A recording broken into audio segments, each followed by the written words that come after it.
فبعد سنوات من اقتصار التعاون العسكري على صفقات تسليح أو مشاريع تجميع، افتتح المغرب بالتعاون مع الشركة الهندية العملاقة TASL أول مصنع مخصص لإنتاج المركبات المدرعة، خطوة يراها البعض جريئة وتخدم استراتيجية المغرب في تحديث قدراته العسكرية مع إمكانية تصدير المركبات إلى دول إفريقية أخرى مستقبلاً. كما يعتبر هذا المصنع بالقرب من الدار البيضاء أول منشأة دفاعية هندية خارج الهند. الهند أدركت أهمية إفريقيا كسوق لأسلحتها ومبيعاتها العسكرية، وقد شهدنا في الآونة الأخيرة تعاوناً اقتصادياً وعسكرياً متزايداً لها بالقارة الإفريقية. العام الماضي مثلاً وقعت الهند مذكرة تفاهم للتعاون الدفاعي مع الجزائر، كما أجرت تدريبات عسكرية مشتركة مع عدة دول من أبرزها مصر. هذا يأتي في وقت تعاني فيه العلاقات الهندية الأمريكية من توترات بسبب رفع ترامب الرسوم الجمركية على البضائع الهندية إلى 50%. تماماً، فالهند ترغب في توسيع شراكاتها حول العالم، والمغرب بوابة مهمة للقارة الإفريقية، والرباط بدورها ترغب في تنويع مصادرها.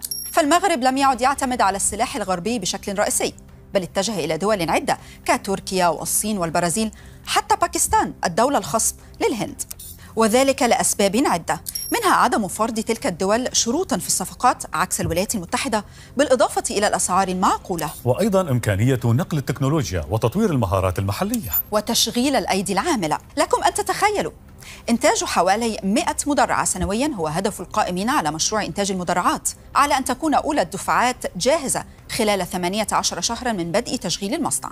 البعض يرى أن هذا سيوفر وظائف عديدة، سواء مباشرة داخل المنشأة أو غير مباشرة من خلال سلاسل التوريد والنقل والخدمات. ويرى خبراء أن هذا التعاون بين الرباط ونيودلهي هو بداية لمشاريع أخرى تشمل الصناعات الجوية والبحرية والذكاء الاصطناعي العسكري، وهو ما ينطبق تماماً مع رؤية الرباط. فمنذ أن أقر المغرب قانوناً يعطي الضوء الأخضر للشروع في تصنيع الأسلحة ومعدات الدفاع والذخائر عام 2020، يستثمر المغرب بقوة في بناء قاعدة صناعية دفاعية لتقليل اعتماده على الواردات والتحول إلى التصنيع بل والتصدير أيضاً مستقبلاً. فما هي التحديات التي يواجهها المغرب في صناعة الأسلحة؟ وهل سيأتي ذلك على حساب قطاعات حيوية أخرى؟ تابعوا معنا. قبل المدرعة، نجح المغرب العام الماضي في إطلاق أول مسيرة عسكرية محلية الصنع سماها أطلس، لتأتي كخطوة أولى ضمن استراتيجية أمنية وطنية لتقليل الاعتماد على الأنظمة التكنولوجية الأجنبية.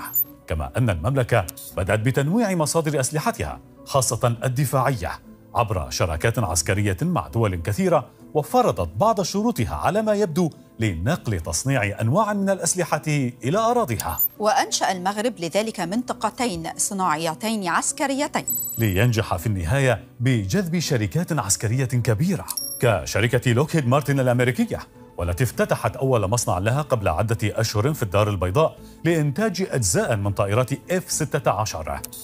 هذا التعاون يدخل المغرب نادي الدول المنتجة لتقنيات الطيران الحربي، ما قد يسهم في نقل التكنولوجيا وتعزيز الكفاءات الوطنية المغربية. وأيضا مع إسرائيل، حيث بدأ المغرب بتصنيع طائرات مسيرة بالتعاون مع شركات إسرائيلية، عدا عن أن إسرائيل تزود المغرب بأنظمة دفاع جوي متطورة وصواريخ وغيرها.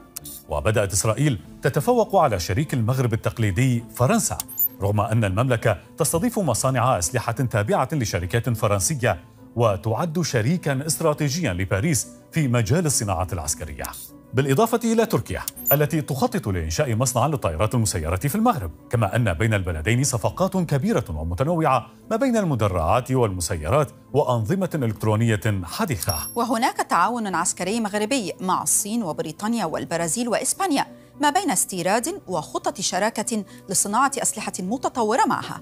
تماما. ومع كل هذه الطموحات العسكرية المغربية، وضعت المملكة لعام 2025 ميزانية دفاعية بأكثر من 13 مليار يورو، وهو ما يشكل 10% من الناتج المحلي الإجمالي، ما يعكس التزام المغرب بتعزيز قدراته الدفاعية وتطوير صناعته العسكرية المحلية. هذا التطور له إيجابيات وسلبيات. صحيح أنه سيتم نقل التكنولوجيا والخبرة الأجنبية للمغرب، وسيتم توفير وظائف جديدة وتعزيز العلاقات الدولية والقوة العسكرية للرباط في أفريقيا. لكن قد تكون هناك مخاطر لهذه الصناعة بالاعتماد على تجارب دول أخرى. فمثلا الوظائف محدودة العدد، لأن الصناعات الدفاعية تعتمد على المهندسين والتقنيين في أغلبها. وكمثال، شركة المدرعات الهندية المغربية ستوظف حوالي 350 شخصاً فقط. الاعتماد الكبير على المهندسين الأجانب. في المقابل، بعد تكوين المهندسين المغاربة قد تغريهم عروض عمل في أوروبا أو الخليج مثلاً، ليفقد المغرب جزءاً من خبراته. حساسية المناخ السياسي. أي توتر في العلاقات مع الولايات المتحدة أو تركيا أو إسرائيل قد يعرقل الاستثمارات وتتوقف المصانع. الضغط المالي. ارتفاع ميزانية الدفاع قد يحد من الاستثمارات في قطاعات تخلق وظائف في قطاعات حيوية وأساسية كالتعليم والصحة والصناعة المدنية. في النهاية يبقى طموح المغرب في أن يصبح قوة عسكرية كبيرة ومستقلة في صناعاته حلماً مشروعاً لكثير من المغاربة. وأنتم ما رأيكم؟ المغرب يدخل قطاع صناعة المدرعات من أوسع أبوابه، فكيف؟ ويوسع شراكاته العسكرية مع دول عدة. فهل يطمح لأن يكون قوة عسكرية إقليمية ومصدراً للصناعات الدفاعية مستقبلاً؟ وهل لذلك تأثيرات سلبية على قطاعات حيوية أخرى؟